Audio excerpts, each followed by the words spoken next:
Amigos y amigas de Cuatro Vientos, muy buenos días. Sean todos y todas bienvenidas al programa 4BTV, El Péndulo. Fíjense qué programa, de veras, a nosotros nos da muchísimo gusto recibirlos aquí en nuestra plataforma de Cuatro Vientos, en las redes sociales. Muy agradecidos con ustedes y les pedimos de favor que si les gustan nuestros programas, pues le ponga un like y también lo comparta nuestra programación, porque la verdad es que estamos haciendo un esfuerzo.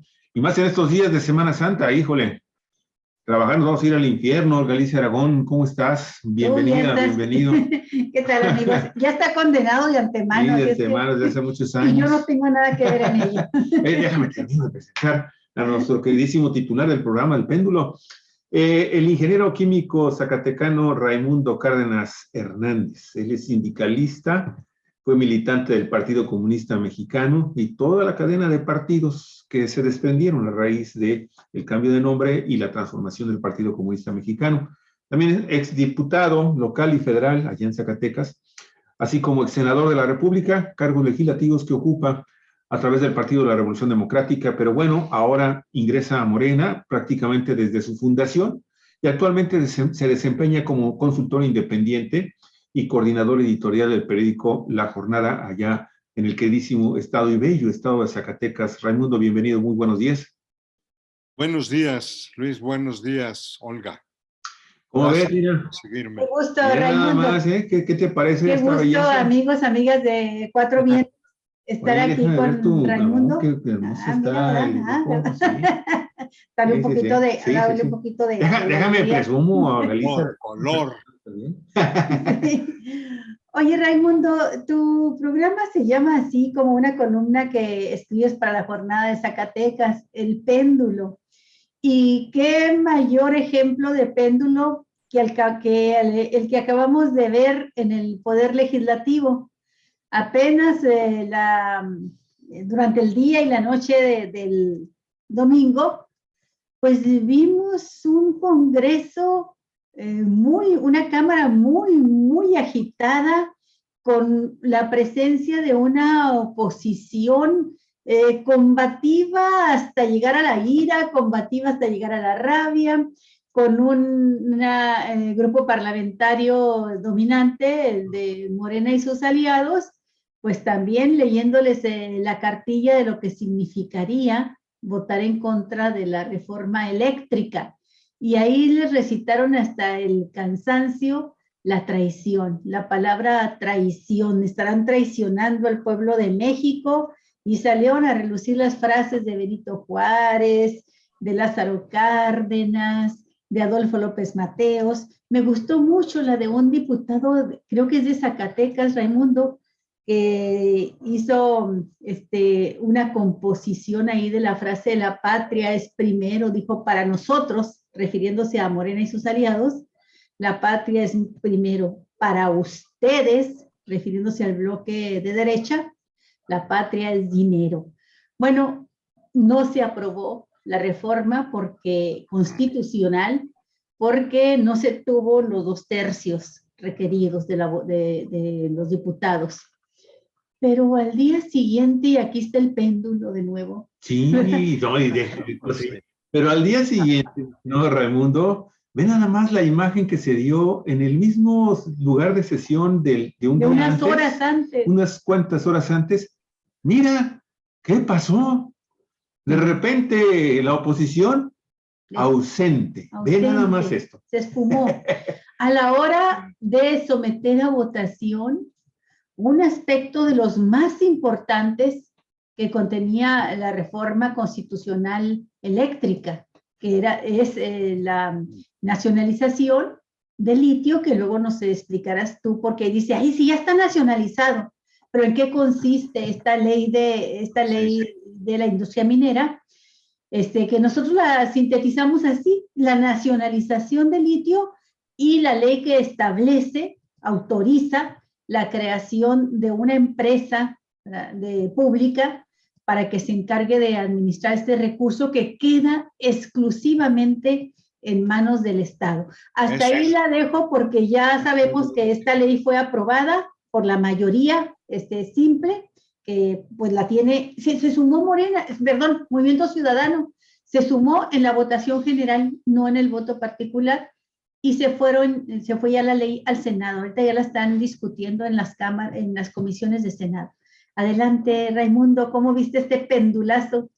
Bueno, yo pienso que también hay que fijarnos en ciertos detalles que son reveladores de la correlación de fuerzas que había antier. Esto es, en la foto que ahorita intercaló Luis, donde está el salón de plenos medio vacío, eh, está claro que se salió la oposición, pero la votación, ellos marcaron que se abstenían. Sí. Esto es, no intentaron lo que en muchas ocasiones hizo la izquierda, salir del pleno, salir del salón de sesiones y exigir que se cuente el número de asistentes para reventar la sesión por falta de quórum. Ellos no lo intentaron, ni siquiera lo intentaron. ¿Por qué? Pues porque ellos, aunque fueran ahí muy vociferantes, en fin, no son más que un tercio, un poco más de Un un poquito tercio. más de un tercio. ¿Sí? Entonces, esos son ellos, un poco más de un tercio, lo que les permite establecer su derecho de veto, usar ese tercio para vetar lo que no les gusta. Es cierto, eso no les da capacidad para legislar nada. De tal modo que hay que tener en cuenta muy bien eso, porque al otro día, ayer, pues ya se expresó el movimiento ordinario de la Cámara, que es con mayoría relativa.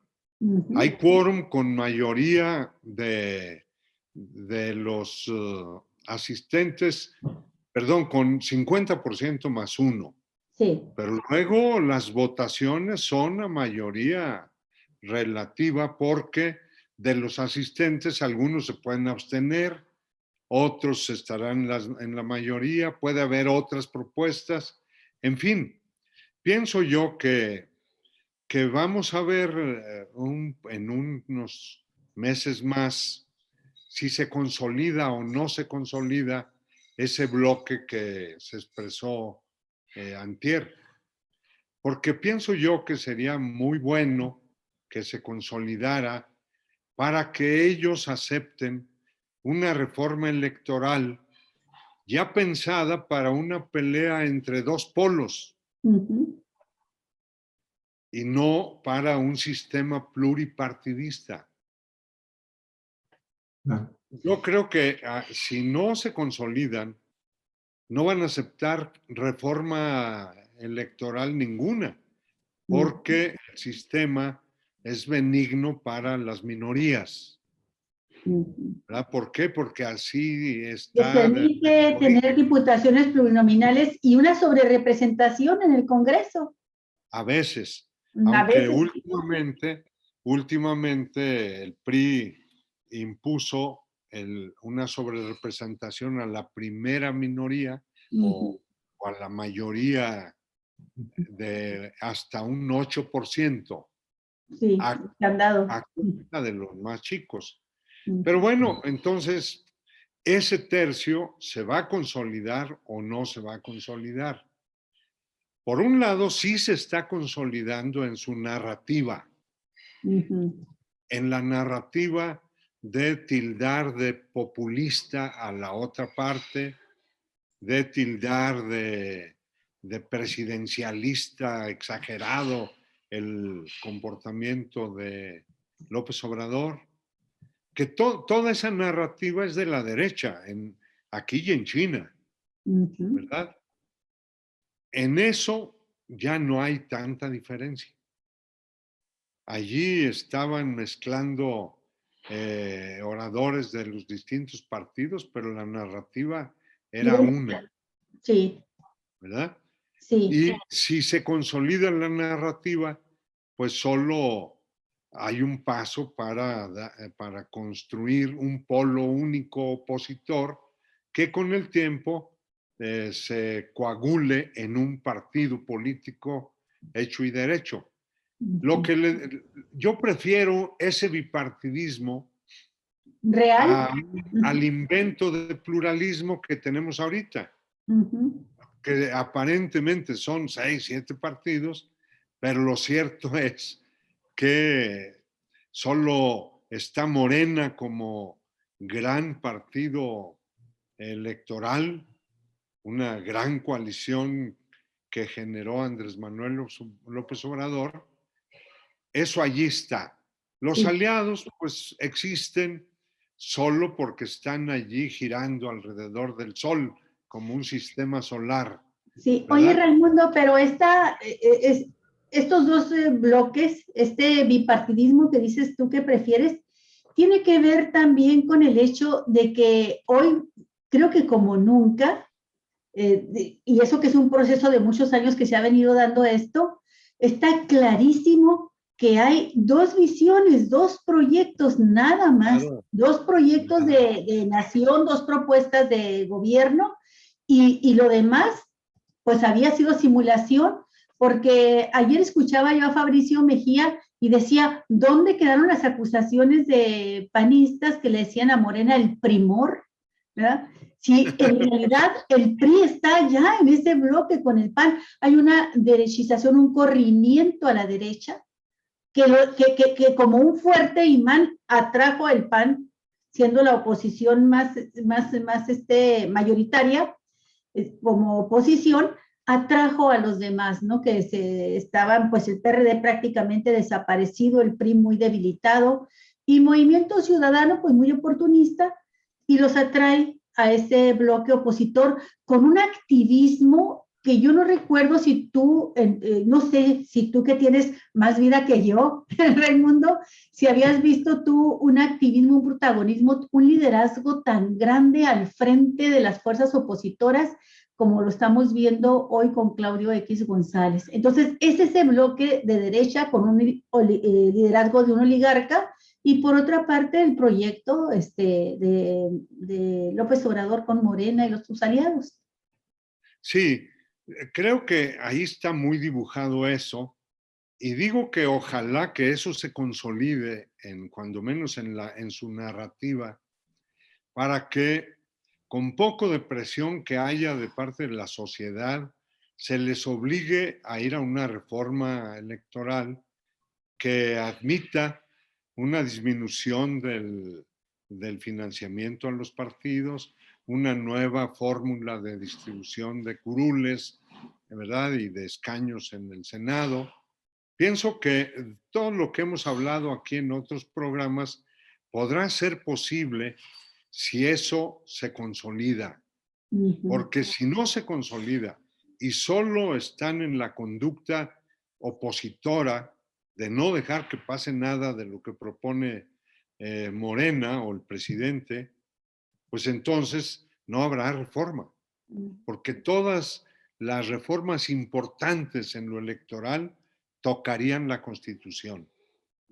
Ahí en el pecado llevamos la penitencia todos, porque en las sucesivas reformas considerábamos que era muy importante proteger los avances que estábamos logrando y para protegerlo exigíamos que quedara en la Constitución, ¿Sí? porque es más difícil mover la Constitución que Claro. una ley. Pero ahora, en esta coyuntura, pues eso le está beneficiando a los grupos, a los pequeños partidos que existen solo porque se acercan a un polo grande que les insufla vida, ¿verdad? Es, ahora, pienso por otro lado también que en el mundo están ocurriendo fenómenos pendulares que alimentan al péndulo nacional y local. Esto es, ya estamos viendo que en Francia están regresando las El opiniones, populista de Macron. sí, de que debe haber empresas energéticas poderosas, que el Estado no puede dejar de ser el rector y no pueden dejar de tener soberanía energética. Es algo que de repente ya está en los primeros planos, aún en países que se corrieron a la derecha de modo brutal, ¿no? Como España. Sí. Pues en España ya hay muchos que ya están planteando que o recompran a la empresa estatal o crean una nueva, porque ya se ve clarísimo que con la privatización de todas las empresas generadoras de energía no se resuelve ni la calidad, ni la cantidad, ni la continuidad. Ya están sintiendo muy cerca los apagones concertados por las empresas para poner de rodillas a los gobiernos, como Sí, pasó a principios de este siglo en California. exactamente, y que nosotros lo sufrimos aquí en Baja California siempre, porque pues está el sistema eléctrico ligado con los gringos, aquí en la península. Sí, Sí. sí.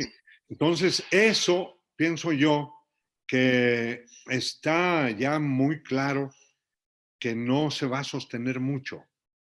Por eso creo que este aliento que el gobierno gringo da la impresión de que sí les dio aire, les echó aliento A a la los derecha. opositores mexicanos, a la derecha, para que resistieran la iniciativa de López Obrador. Yo En la espero víspera que... se reunieron con él, con el grupo de este bloque de derecha, se reunió con el embajador de Estados Unidos unos días antes de que se entrara a debate. Ya la ley. Sin embargo, pienso yo que ya nadie está defendiendo en el mundo el neoliberalismo extremo. Todo mundo está aceptando que el Estado debe jugar un papel. Y eso puede ser el sello del nuevo progresismo. O para decirlo en términos muy conocidos en México, la economía mixta. Oye, pero espérame tantito, dices que nadie está defendiendo ya el liberalismo, neoliberalismo extremo, pero la economía mixta es lo que trae como propuesta la reforma de ley aquí de López Obrador, de ley eléctrica, 46% para los privados, y se opusieron aquí en bloque la derecha junto con el PRI, que era nacionalista, había sido un partido nacionalista. ¿Quieres decir entonces que la oposición derechista mexicana está en el cabuz, al extremo del extremo del... Así es, así es. Ajá. Pero creo que no se van a salir con la suya, porque a fin de cuentas, con la ley como quedó, la ley de la industria eléctrica, que quedó tal como la quería López Obrador desde el 2020-21, quedó en firme. Esa estaba paralizada, no tenía efectos por la acción de inconstitucionalidad y por los amparos. Sí. Pero ya que la Corte dijo que sí era constitucional el conjunto de artículos impugnados, que no hubo ni uno que tuvieron los 7 votos. Que fueran expulsados, no hubo uno expulsado del marco jurídico por inconstitucional. Sí, por cierto, de hecho, hoy en la tarde va a dar una conferencia de prensa ¿Arturo Saldívar? El ministro Saldívar. Ah, qué bueno. Espero que explique mejor lo que significa eso para el tema de los amparos. Así es. Porque Andrés Manuel lo que dijo es, con la resolución de la Corte y con los artículos que quedaron a salvo, con eso la mitad de los amparos quedan desechados de inmediato, porque ya no tendrían materia, porque los amparos acusaban a esa parte de la ley de inconstitucional. Así que eso está respondido. Claro. Ok. De hecho, ayer por mediodía, mi estimado Raimundo, la Suprema Corte de Justicia de la Nación ratificó la constitucionalidad de la ley eléctrica, cuando dijo la COFESE no tiene ninguna injerencia, ninguna representatividad, ni personalidad, ni derecho para convocar a esta acción de constitucionalidad a la que convocó, y a final de cuentas la ley la declaramos de nueva cuenta, la declaramos constitucional. Y eso de alguna forma nos viene a blindar un poco también el concepto también del 50% de los amparos que quedaron todavía, de aquellos miles de amparos, más de 3,000 amparos que se solicitaron cuando se publica la ley, el 50% con esta resolución quedaron totalmente ya desechados por el mismo contenido de la resolución de la Suprema Corte de Justicia. Al menos eso es lo que yo he leído, ¿eh? Y el resto, pues se van a ir revisando caso por caso, y entonces, por lo que yo estoy viendo en cuanto a las resoluciones que ya está dando y que le dio a la CONICE, la Suprema Corte de Justicia, su acción de constitucionalidad, al momento de que ratifica la constitucionalidad de esa ley, casi estoy seguro que poco a poco se van a ir cayendo cada uno de esas solicitudes de amparo. Bueno, vale la pena aclarar un poco para que los que nos siguen no confundirlo. Tomen más confianza incluso. Tomen datos. Ajá. A ver, la acción de inconstitucionalidad es un instrumento que solo pueden usar las minorías parlamentarias. Eso es lo que resolvieron hace 2 semanas. Y los gobiernos de los estados, ¿no? Y los gobiernos de los estados pueden ejercer otra cosa que se llama la controversia constitucional. Ajá. Bueno. Y las comisiones de derechos humanos. Entonces, el tema es que la acción de inconstitucionalidad, nosotros hace 15 años, Corral, Bartlett, tu servidor y otros, metimos una contra la ley Televisa. Sí. En aquel tiempo. Y nosotros sí sacamos los 8. Y se fue para abajo varios artículos que iban a beneficiar mucho a esa empresa. Los 8 ministros los apoyaron, sí consideraron inconstitucionales. Así es. Y entonces sí, se expulsaron los artículos que nosotros denunciamos y no quedaron ya en la ley. Bien, la controversia constitucional la pueden ejercer otros actores que tengan que ver con la materia. Y los amparos, pues, son quienes se sienten afectados directamente por el contenido de un cierto artículo. Bien, la COFESE, la Comisión Federal de Competencia Económica, lo que sufrió ayer fue hasta una balconeada bárbara, porque se supone que esos son expertos. Y lo que le dijo la Corte es, ¿sabe qué?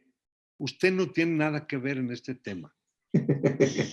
Adiós. Adiós. Lo que hicieron fue sobreseer. Se sobreseyó su recurso. ¿Por qué? Porque no tenían interés en el tema. Los expertos resultó que ni siquiera... Estaban de fraudulentos ahí. Estaban tratando que no conocen ni el procedimiento ni la normatividad constitucional. Ni siquiera eso, caramba. Sí. Se quisieron meter a un tema en el que incluso en el tema que estaba resuelto ya desde hacía 2 semanas, cuando dijo un ministro que el tema de la libre competencia era parte de un modelo económico, pero de la Constitución se pueden derivar otros modelos económicos. Y ese es el otro, es el que está tratando de impulsar la 4T. ¿Verdad? Entonces, esto nos sirve también para aclararnos. Cuando Andrés Manuel llegó al gobierno, existía esta Constitución cuyos artículos son muy, digamos que, anodinos, porque en la reforma de Peña del 13 le quitó lo que prohibía que los privados se apoderaran de esa materia económica. Entonces, al quitarle los candados, digamos, los textos constitucionales quedaron allí que sirven para un barrido y para un fregado, porque apoyaban a la ley de la industria eléctrica peñista, la que amoló a la CFE, la que determinaba un despacho que ponía las hidroeléctricas al final. Esa ley, todo eso estaba en la ley de la industria eléctrica del 2013. Bien, y con la misma Constitución, Andrés Manuel y Bartlett y el conjunto de funcionarios, con esa Constitución, hicieron otra nueva ley con artículos cuyo contenido era contrario a lo que hizo Peña. Esta nueva ley se aprobó en el 2021, primeros meses, y se publicó en el Diario Oficial en marzo del año pasado. El problema es que esa ley, que contiene todos los temas importantes, que combate el fraude a la ley de los consumidores o de los productores para autoconsumo, todo el tema del uso del porteo gratuitamente, todos los subsidios, todo está en la ley, y Andrés Manuel, el gobierno de la 4T, eliminó eso, puso en la ley las nuevas reglas, se aprobaron, se publicó la ley y quedó vigente. Bueno, el problema es que llegaron los amparos, las acciones de constitucionalidad y todo, y entonces la aplicación de la ley se detuvo y quedó un vacío que beneficiaba a las empresas privadas. Claro, les daba tiempo para todo. Les daba tiempo para avanzar. Bueno, el hecho es que con la votación de antier, ¿qué ganaron los opositores? Lo que ganaron es que la Constitución, esa anodina, quede allí y que ahora todo se resuelva en la ley. Y la ley, la Corte ya dijo, es constitucional la ley de marzo del 21. Entonces, nos queda clarísimo que de aquí en adelante todos los amparos, todas las controversias que lleguen a la Corte o que lleguen a los tribunales, se van a tener que resolver conforme a esta ley de la industria eléctrica que fue aprobada, que estaba ya incluso decretada y que ya fue declarada constitucional. Esa es la norma legal sobre la cual se van a dirimir los conflictos. Sí, pero hay que ver muy bien. Un primer momento que las autoridades jurisdiccionales tienen que hacer ante cada denuncia es ver si le da entrada o no. ¿Verdad? Claro. Cuando de plano el asunto ya está resuelto, porque ya hubo la sesión de la Corte que trató ese, ni entrada van a dar a esos amparos. Es el caso que decía Javier, que se estima así a ojo de pájaro, que por lo menos el 50% de los amparos ya quedan de antemano. Pero aquí, Raimundo, lo que sucedió fue que a diferencia de lo que sucedió, por ejemplo, con el caso de la ley, del tema del aborto, te acordarás que ahí la decisión fue unánime, e incluso se determinó por parte del máximo tribunal mexicano, del Poder Judicial, que esto era de aplicación para todos los estados de la República y para cualquier municipio, para cualquier caso. Y entonces, por eso, el ordenamiento es de que si yo solicito un amparo automáticamente sobre el tema del aborto, automáticamente los jueces de distrito automáticamente deberían de decir, ¿sabes qué? Pues no, porque esto ya está, esto es constitucional y tú ya no puedes tener derecho a esto. Así es. Y eso fue lo que no hicieron, porque la votación fue 7-4. Pero es que en el caso del aborto se trata de un delito del fuero común y también tenían que establecerlo así para los distritos y decirle a los congresos locales que reformaran, que armonizaran sus leyes.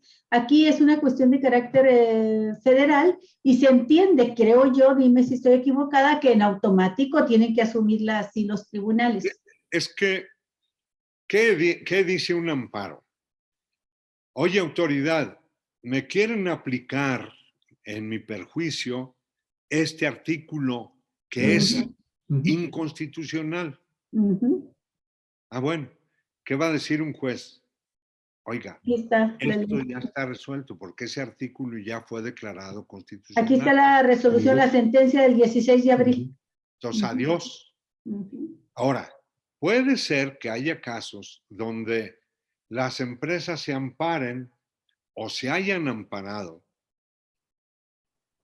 asumiendo o más bien aludiendo a artículos que no fueron impugnados. A eso me refiero, la votación 7-4.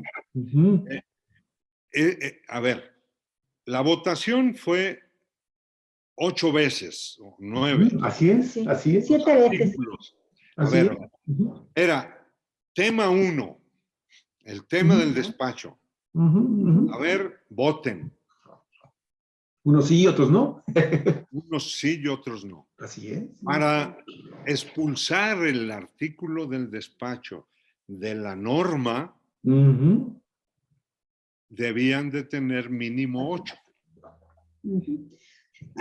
Y en esos, en 2, que eran los más controvertidos, en 2 hubo 7 diciendo sí es inconstitucional, pero hubo 4 que dijeron no, sí es constitucional.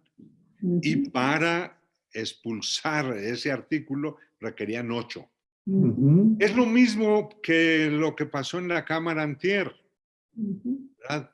La gente de Morena tuvo mayoría, los otros tuvieron menos votos, pero era suficiente para impedir. Es exactamente lo mismo. Sí, nosotros lo entendemos así. 2 tercios. Sí. 2 tercios son 8. Sí, nosotros lo entendemos así de sencillo.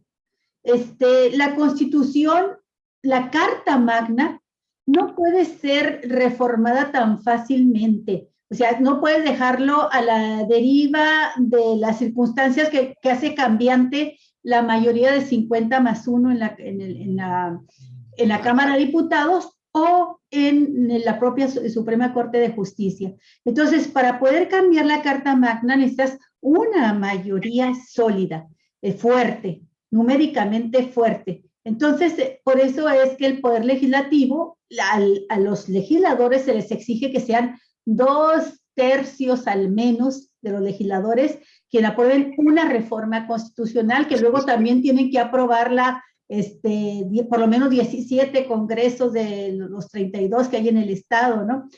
Pero en el caso de la Suprema Corte opera lo mismo. O sea, si ya van a juzgar la constitucionalidad que ya fue votada por el Poder Legislativo, necesitan considerarla inconstitucional por lo menos 8 de los 12. Y por eso, ahorita están metiendo ahí confusión algunos como reforma.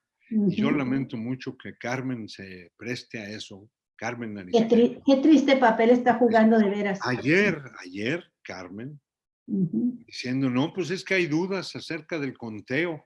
Diciendo lo que está diciendo la derecha, lo que está diciendo Carlos X González. No, pero fíjate, ella ni siquiera se refiere a la fuente. Es prácticamente, lo asume. Sí, echa por delante su prestigio personal. Porque además eso tiende a ¿qué? Tiende a restarle credibilidad a la Suprema Corte de Justicia, Sí. acusando de que allí hubo fraude. Porque yo no sé qué va a decir hoy Saldívar en la tarde, en las 5, pero lo cierto es que él no cuenta. Reforma dijo, Saldívar contó mal los votos. No, no es Saldívar.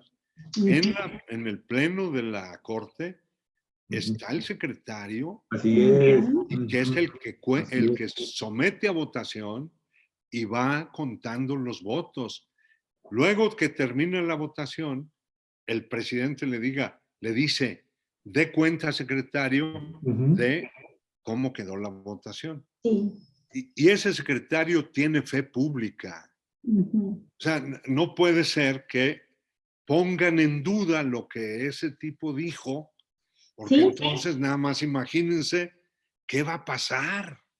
Oye, además se trata de 7 ministros que votaron en contra, ¿no? O sea, que avalaron lo de las acciones de inconstitucionalidad.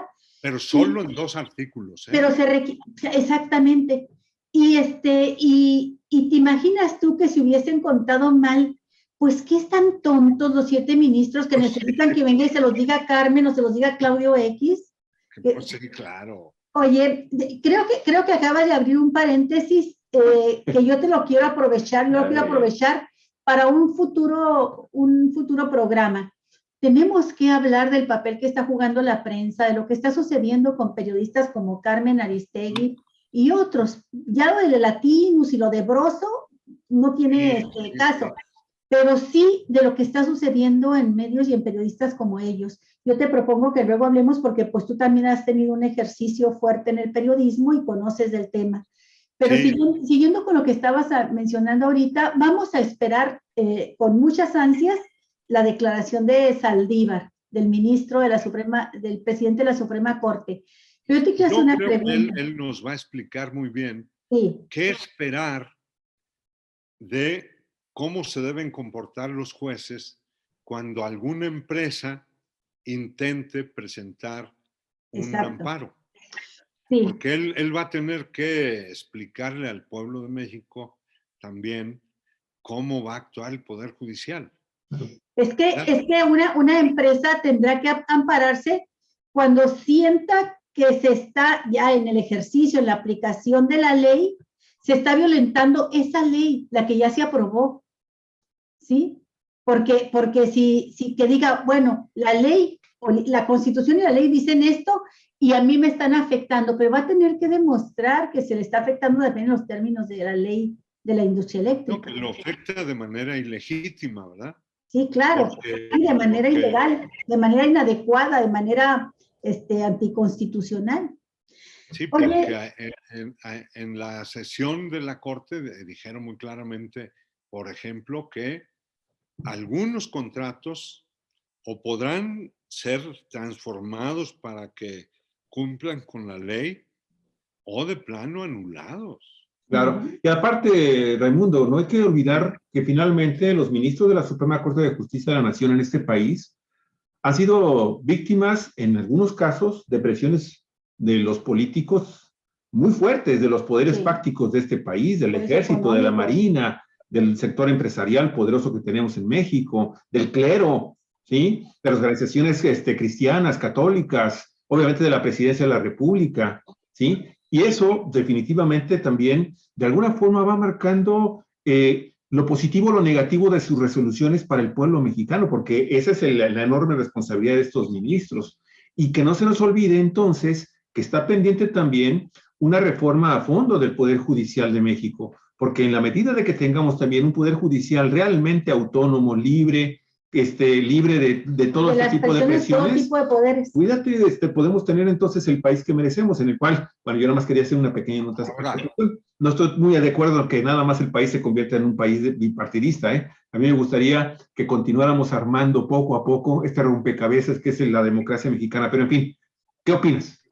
Ahora, yo creo que debemos tomar en cuenta cómo en Estados Unidos la Corte se integra de un modo muy parecido a acá, ¿verdad? El presidente propone, el Senado hace una comparecencia, la interroga. A esta ocasión, a la última que designaron, a esta primera en siglos, En la siglos, primera mujer. efectivamente, en siglos, ajá. A la que no quería Donald Trump. Sí, Los pero riesgos del bueno, bipartidismo, mi estimado. pero Raimundo. resulta que en Estados Unidos cada día los ministros y a la luz pública van siendo designados por razones ideológicas. Sí, Ujú. sí. Eso no hay que perderlo de vista, Claro, porque hay gente aquí en México que ante el hecho de que le toca proponer a López Obrador, exigen que él escoja a alguien imparcial, como si en este tiempo hubiera imparciales. Ándale. Si no, todos los expresidentes no pusieron sus jueces, pues, No, no, sus yo creo ministros. que el propio Andrés Manuel tiene que cuidar muy bien eso, Claro. Sí. porque una de las ministras que él propuso Votó todo en contra. Esa ministra que propuso él es la que votó casi, ninguno votó los 7 temas de la ley, todos, pero esa casi los votó todos, votó 6. Sí, La que sí. propuso Andrés Manuel votó en Entonces contra. pienso que el propio Andrés va a tener que reflexionar, no Claro. solo sobre este nombramiento, sobre los dirigentes del partido, sobre Exacto.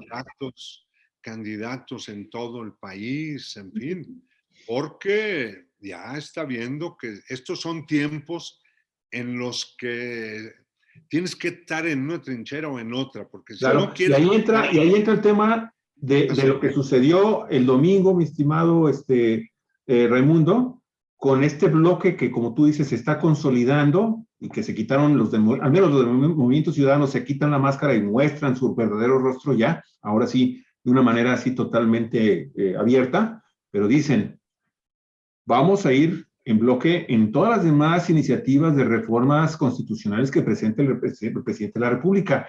Y ahí quiero incorporar esto que se está platicando en este momento. El tema finalmente de que se requieren reformas constitucionales en materia electoral, en materia judicial, en fin, en tantas cosas, en la Guardia Nacional, en fin, Pero tantas cosas que aguas, si no pasa que nada más van a ser 2, pero aguas porque a este bloque ya dijo, bueno, ganamos pírricamente, pero ganamos y le podemos generar ahí una serie de conflictos al presidente, cuando menos en materia electoral, que tendrían que ver con asuntos relacionados, por ejemplo, con otro antagonista de la presidencia, de la actual presidencia de la República, que es el Instituto Estatal Electoral, por ejemplo, y los partidos políticos. Bueno, ellos tienen la fuerza, como ya lo explicaste, de tener el tercio más 1 o el tercio más poquitos más, ¿no?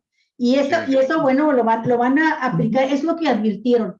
No es que tengan la mayoría, pero tienen esa fuerza que les da la manera de importar el poder legislativo. Ahora, ¿qué esperas tú, Raimundo? Porque a mí me quedé confundida ahorita que dijiste, si ese bloque ya vinculado totalmente con la derecha como centro, con el liderazgo de Claudio X González como el que los amalgama, con el PRI, con el PRD, posiblemente que ingrese ahí o se alíe con ellos Movimiento Ciudadano. Si ese bloque se consolida, si avanza, dijiste, entonces es posible que se dé mejor ya lo del bipartidismo y trabajar la propuesta de reforma, las reformas que vienen, pero estamos hablando del electoral sobre todo. Bueno, dices, pero yo pienso, ellos se consoliden o no se consoliden, tengan o no diferencias internas, parece que ya tienen muy bien definida la línea de oponerse a las próximas reformas. Eso ya lo tienen claro. Yo no sé si tú esperes algo diferente respecto a la reforma electoral y la Guardia Nacional, que son las dos que le faltan a López Obrador de las 3 que propuso. Yo pienso que aquí estamos ya viendo el inicio de una época en el Congreso muy parecida a la que se generó cuando el Tea Party en Estados Unidos esa corriente ultraderechista en el Partido Republicano, cuando este se volvió hegemónico en el Partido Republicano, llegó la lógica de no colaboramos en nada. Obama. Allí empezó. Sí. Nada con Obama. Que vamos a combatir la crisis, para salir de la crisis. Necesitamos partidas presupuestales fuertes. Pues en nada quisieron colaborar. Y eso que antes los partidos norteamericanos, sobre todo cuando existía la Unión Soviética, ellos se ufanaban de que muchas cosas las sacaban de manera bipartidista. Pues sí, frente a la amenaza de la Unión Soviética, sí colaboraban y sacaban muchas cosas en consenso. Pero ahora yo veo que ni en esta guerra le dicen a Biden, usted ordene, señor. Todavía Biden está batallando para sacar cosas en el Congreso. Entonces acá, yo a lo que me refiero es a que este va por México, si se consolidan ya con una visión de un polo competitivo, ya ubicado en la derecha, ellos van a entender que cosas, por ejemplo, como el modelo para acceder a los medios de comunicación, este modelo de spots por millones. Sí. Ellos van a entender que eso pues, servía un poco para mostrar el abanico de 8 cartas, o 9 o 10, pero para 2 polos poderosos, pues se requiere más el debate. Y puede ser que ellos sí acepten eso. Porque eso, lo que tenemos para los partidos chiquititos, o los debates, debates puede haber debates, en serio. No lo vimos el domingo, ¿eh? No, híjole, qué intervenciones de tan bajo nivel. Puede vergüenza ese. Todavía, allí está eso, todavía con el protagonismo de las minorías, ¿verdad? Y todos, por ejemplo, el rey de los moches, el coordinador del PRD, que es ese tal Cházaro. Aquí en Zacatecas le pusieron el rey de los moches porque él venía a nombre de Jesús Zambrano, cuando él era parte de la Junta de Coordinación Política en la Cámara de Diputados. Y ese Cházaro venía a traer las partidas de aquella partida para los moches que se aprobaron los diputados. Bueno, entonces en un hotel muy céntrico, ahí había una cola de presidentes municipales de varios partidos esperando al tal Cházaro. Y llegaba, saludaba y le entregaban regalitos, a veces regalos costosos, los presidentes municipales. Porque él les iba a decir qué obra pública iban a poder financiar y de a cómo iba a ser el moche para Zambrano y para él. ¿Verdad? Entonces, ese tipo... Ricardo Anaya también, que lo denunció el propio Corral. Sí. Un módico 10%, hombre, ¿cuál es el problema? Sí. Bueno, de ese tipo de gente es la que estaba el domingo como activista. ¿Por qué? Porque estaban actuando para los comisarios de las empresas que ahí andaban viendo si estaban cumpliendo con lo prometido por el moche. O sea, ¿qué otra explicación puede uno tener del... Oye, tú que conoces esas entrañas, tú que conoces esas entrañas del Poder Legislativo y esas prácticas pues desde el viejo régimen, ¿cómo ves tú? Dinos algo sobre la presencia de este cabildero italiano y los comentarios que se hicieron que en realidad había como 200 cabilderos ahí de las empresas transnacionales. Pues el cubano que asesora directamente a Alejandro Moreno. Dinos qué dice la norma, qué dice la ley orgánica del Congreso, qué dice la ética y hace muy poco tiempo Hasta hace muy poco tiempo hubo una normativa de eso Ujú, y ujú, solo se señala que debe haber un padrón ujú. de esos personajes. Ujú, Pero lo cierto es que es una anormalidad el que estén en las curules. ¿Para qué podía estar ese tipo que salió en las fotos con la diputada perredista? ¿Por qué estar sentado allí? Pues porque estaba atento no solo a la hora de votar, sino qué vas a decir, ujú, porque queremos que se avance mucho en nuestros intereses. ujú, Estoy seguro que de eso se trataba, ¿verdad? Claro. Estar dando las tarjetitas de cómo responder a, a los oradores, ujú, de manera tal que eh, los diputados estaban ahí entregados de cuerpo y alma. Esa ujú. es la verdad. Pero ustedes en la jornada publicaron que de ese tipo de personajes hay 261 en el actual padrón, ¿sí? Y muchos de ellos representan incluso los intereses de expresidentes como Felipe Calderón, Enrique Peña Nieto Claro, claro. y Ernesto Zedillo Ponce de León.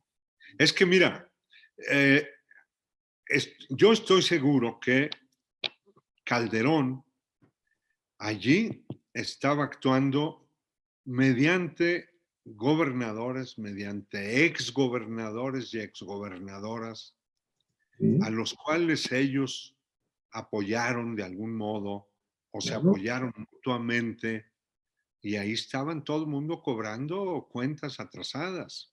Y de Alfonso Guajardo representando a Enrique Peña Nieto Secretaria y de la reforma energética de Peña Claro. Nieto, ahí en el tribunal, en la máxima tribuna del país, caray.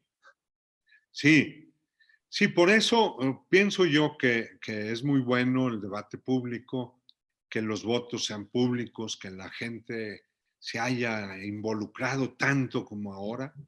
Eso es una maravilla. Y totalmente. que las redes estén a dale y dale, balconeando a los que votaron, Oye, porque eso, 1 millón de personas viendo el canal del Congreso. Olga me decía, oye, es que esto se me cae a cada rato. Sí, le digo, lo que pasa es que el servidor del Congreso Está está saturado. saturado. Entonces nos es fuimos que así, de embargo, y ahí ya se vio bien.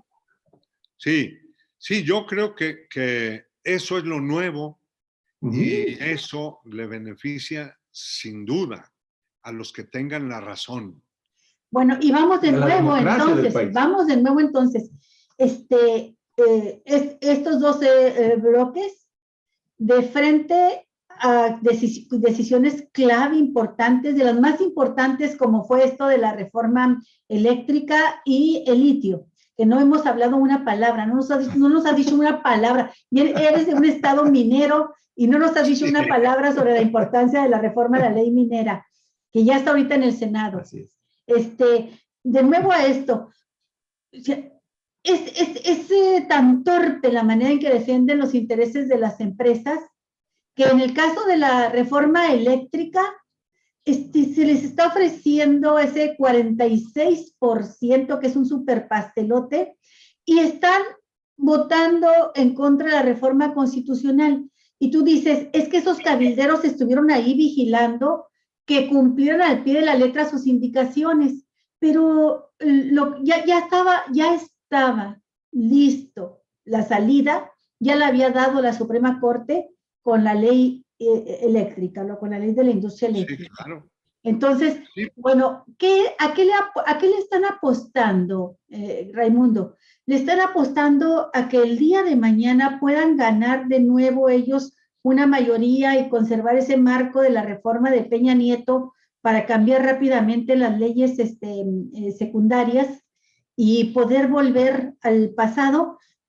sí, Todo esto suena a ir contra reloj, contra los tiempos, contra lo que está marcando ya el rumbo. Ya no hablemos de países socialistas y capitalistas, sino el progresismo donde cada vez se acercan más a esas posiciones naciones que no estaban dentro de esa correlación de fuerzas, pero se están acercando, por lo que está imponiendo esta defensa necesaria de la soberanía energética en todos los países, por lo que tú dijiste hace un rato, España, lo que está haciendo Macron en Francia, y no, pues están muy lejos, ¿verdad?, de estar con posiciones de izquierda. Sí, claro. Lo que pasa es que las posiciones de defensa de la soberanía van ganando terreno, pues por la realidad que se La está. terca realidad. Pues sí, la Ujú. terca realidad te dice que el Estado no se puede desentender de un conjunto de cosas, porque si te desentiendes, el pueblo te vota al diablo, Ujú. Ok, ¿verdad? el pueblo. Se tendrá la fuerza, Raimundo, la capacidad de movilización, porque acá están de ese bloque del PRIAN-RD, están los poderes fácticos, el dinero, una parte de la oligarquía, los medios de comunicación, pero por el lado de López Obrador y su cuarta transformación, Morena, que parece muy endeble, no se ve echada para adelante, pero con una masa obradorista que sin duda alguna apoya así al 100% a su presidente. Esta masa obradorista podrá constituir la fuerza y el peso de la balanza para obligar al bloque opositor de derecha a sacar adelante la reforma electoral, por ejemplo. A mí me parece que si no se saca adelante esta reforma electoral en este gobierno de López Obrador, vamos a tener conflictos fuertes en el 2024. Mira, miren, yo creo que el tema de la reforma electoral se puede polarizar en torno de 2 o 3 temas, de manera que el costo político de oponerse sea muy grande. Sí. ¿Verdad? Andrés es experto en eso. Sí. Entonces, si él sigue insistiendo en tener un proceso electoral más barato, ¿verdad?, que el organismo, el entramado institucional electoral tiene que adelgazarse, ¿verdad? Hay que eliminar la duplicidad, hay que bajar salarios, hay que hacer muchas cosas. Y a eso le agregas el tema de los partidos, las prerrogativas económicas.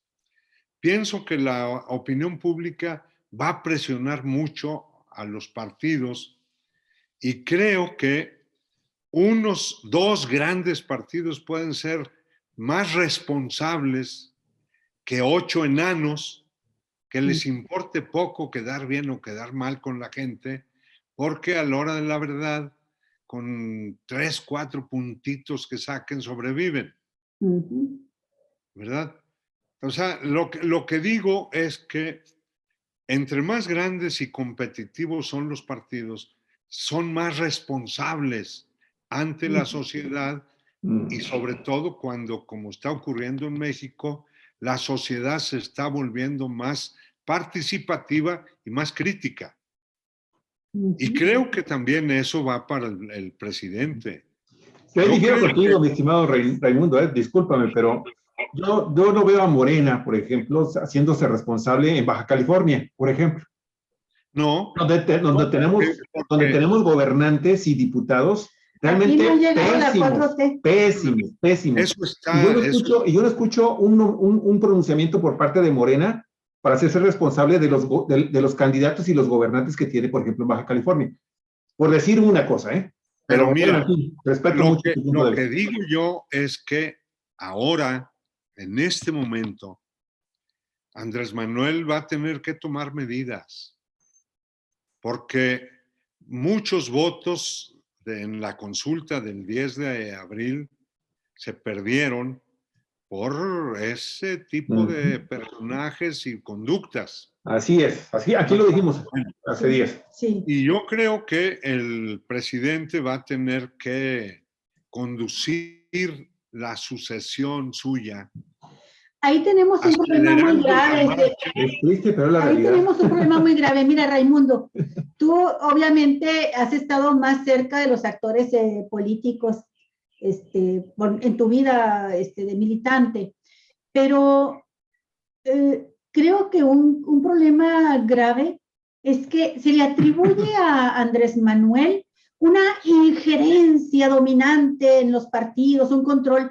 Y yo recuerdo en 2006, no existe, no lo hace. Mira, no lo hace. Yo recuerdo que en 2006 se decía, y fíjate, era cuando todo el mundo pensaba, incluido el gobierno foxista, que el presidente próximo sería Andrés Manuel López Obrador. Todo el mundo lo veía como no tenía contrincante del tamaño para ganarle. Y en ese momento, Raimundo, yo platiqué con una persona, no quiero mencionar su nombre, pero estaba ella encargada de toda la cuestión electoral, ver todo el triperío para ver cómo quedaban las candidaturas, el pleito entre las tribus. Iván López Obrador, le pregunté a esta persona, le dije, oye, ¿está interviniendo López Obrador porque la prensa decía que era el gran elector dentro del PRD? Dije, está decidiendo las candidaturas, y se rió y dijo, ¿sabes qué nos pidió? Dijo, inicialmente nos pidió 10 lugares. El hombre que se pensaba que iba a ganar la presidencia. Dice, y le fuimos diciendo que teníamos muchos conflictos con los chuchos, con aquellos, con los otros, y se le fueron tumbando. Dijo, dispongan de esos espacios. Nada más, dijo, nada más no me tocan uno. Ahí sí no voy a permitir que me la quiten. A doña Rosario Ibarra de Piedra. Y a carcajadas, esta persona que estaba encargada de la Secretaría de Organización electoral, me dice, y es la posición que tiene él. O sea, que él, así vamos a decir, personalmente dijo, yo quiero que ella esté en la lista. Entonces... Sí, eso sin duda que así ha sido. Sin duda. Y así he hecho lo mismo cuando se trataba de las dirigencias del partido, ¿verdad? Él terminó su periodo y hubo una elección que se anuló. Sí. ¿Por qué? Porque no se cuidó. Amalia García y Chucho, ¿cómo es Jesús? El Chucho grande. Sí, Ortega. Jesús Ortega. Bueno, el tema es que Andrés, yo creo que tiene que acelerar su decisión, las consultas que tendrá que hacer, el cabildeo con Marcelo, con Claudia y con algunos 2 o 3 que él tenga reservados. Pero pienso que la decisión la va a tener que ir expresando muy pronto, a lo mejor a fines de este año. ¿Por qué? Porque tiene que haber ahí una división del trabajo. Andrés Manuel tiene que dedicarse a gobernar bien, a terminar sus obras, los programas más importantes, consolidarlos y dejar al equipo del o la candidata a que empiecen a tejer fino. Por eso yo creo que las cosas van a ser distintas hoy, porque ni Claudia Sheinbaum ni Marcelo se van a dejar que las cosas vayan ahí a la buena de Dios, porque ambos tienen más experiencia de partido y de cómo actuar en equipo, ¿verdad? Yo creo por eso que a principios del año próximo va a tener que estar muy clara ya las cosas, porque la campaña empezará a fines del 23. Sí, sin duda. ¿Verdad? Entonces, pienso que el tema del litio... ¿Sabes que están pidiendo, perdón, para terminar con esto de Morena, sí. ¿Sabes que están pidiendo ahorita una gran cantidad de consejeros nacionales y estatales a Berta Luján, presidenta del Consejo Nacional de Morena, que convoque ya a una asamblea para poder poner en orden institucionalmente al partido y que vienen de los acuerdos, estos consejeros de la Asamblea Nacional Morenista del 5 de febrero. Sí, yo leo siempre a John Ackerman. Tengo cierta relación ahí con él y con Irma Heréndira por la relación con Pablo Sandoval, Pablo Sandoval. el papá de ella, que ambos fuimos sindicalistas universitarios. Y luego Cuauhtémoc Sandoval, pues fue de mucho tiempo, fuimos colaboradores. Compañeros en la dirección de los partidos. Sí, así es, así es. Y yo me lo llevé de asesor internacional en el Senado. En fin, creo que hay una relación que me permite estar informado de eso. Yo, por lo pronto, pienso que Andrés Manuel no tiene otra más que meterse a echar a andar, o más bien a mantener andando lo que ya ha hecho andar. No va a empezar a improvisar, no va a hacer ya muchas cosas que no empezó en estos 3 años, y sí puede dedicarle o dejar un espacio de decisiones al equipo de Claudia o al de Marcelo. Y eso nos va a ayudar mucho. De hecho, el presidente ayer dijo, Raimundo, ayer Sí. creo que fue, dijo, ¿saben qué? El próximo presidente de la República, sea quien sea, va a tener que trabajar muy fuerte en estos temas de la reforma energética, en estos temas que se están quedando pendientes. Sí, dice la y reforma con eso asume su responsabilidad, al menos opinando, y muchos dicen, está interviniendo en la vida de la designación del presidente. Ok, cada quien lo va a tomar como sea, pero ahí está ejerciendo finalmente esa responsabilidad de la que se está hablando, proyecto. ¿sí? Y con relación al tipo de gobierno que está dejando. Porque esta gran coalición se mantiene cohesionada solo por él. Por eso ese es el riesgo no también. puede dejar eso al garete. Claro. No lo puede. Tiene que mantener eso. Pero pienso que también va a ser determinante su conducta para determinar las prioridades de la agenda de la narrativa. Es obvio que la reforma eléctrica, que la defensa de Pemex, que la defensa del litio, acusar a los neoliberales de que van a querer echar para atrás lo del litio, en fin, ese es el discurso ya dibujado. Sí, claro. Pero además no es inventado, que parte de lo que decíamos ahorita de la terca realidad, nada más dejarlo muy claro. Y esto que nos quedó claro el domingo, cómo expusieron sus miserias, sus miserias intelectuales, sus miserias morales, sus miserias éticas, su pobreza en todos los sentidos, como legisladores, la oposición, quedó clarísimo. Sí, por eso pienso yo que no va a ser tan difícil ganar. La clave ahí es que Andrés vaya conduciendo a la gran coalición que él formó para que acepten a la nueva candidatura y que vaya ahí habiendo un traslado de los bártulos poco a poco, ¿verdad? De manera tal que la cuarta T pueda avanzar. Sí. Bueno, le dejamos por hoy. Ahí le dejamos, nos quedó pendiente el litio, mi zacatecano de tierra minera.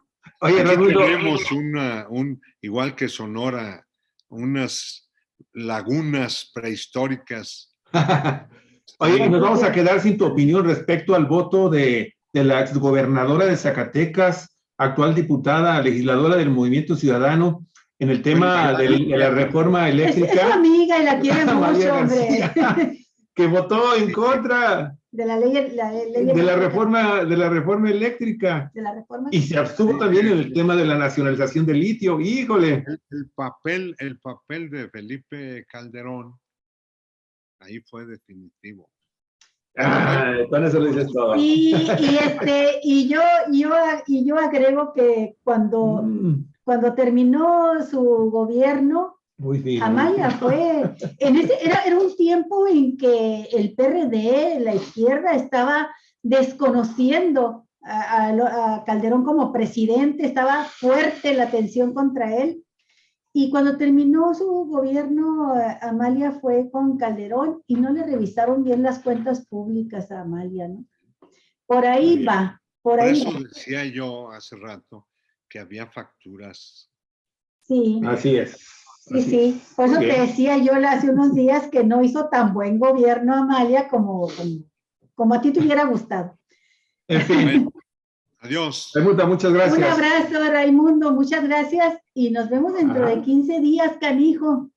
Adiós. Y te digo canijo porque son 15 días. Y a todos los zacatecanos, recordarles que estamos Un cada beso 15 hasta días Zacatecas. con Raimundo y queremos agradecerles muchísimo el favor de su atención, amigos y amigas. Si les gustó el programa, por favor, denos un like y no olvide de compartir. Muchas gracias a las personas que estuvieron con nosotros. Ahí hay muchos comentarios. Muchísimas gracias. Se los agradecemos muchísimo. Y cerramos transmisión. Cerramos transmisión. Ok. Hasta el día de mañana, amigos y amigas. Que pasen muy buen día. Mari Carmen Río Seco. Mañana está muy bueno el tema. Sí. Con el tema este de las terapias de conversión. Del uso del Congreso del Estado de Baja California por los legisladores panistas, ¿sí? Para promover conferencias de actividades que realmente son violadoras de derechos humanos de la gente que está trabajando, que está identificada con la diversidad sexual en Baja California. Están haciendo algo que no lo habían hecho ni siquiera durante los gobiernos panistas. Y lo hacen con gobiernos de Morena. Dicen de Morena. De mayoría de Morena en el Congreso. Sí, no, por favor. En fin. Amigos, hasta mañana. No se nos pierda. Ahí consulte nuestras páginas, cuatrovientos.net, consulte YouTube, consulte también Facebook. Hasta luego. Hasta luego.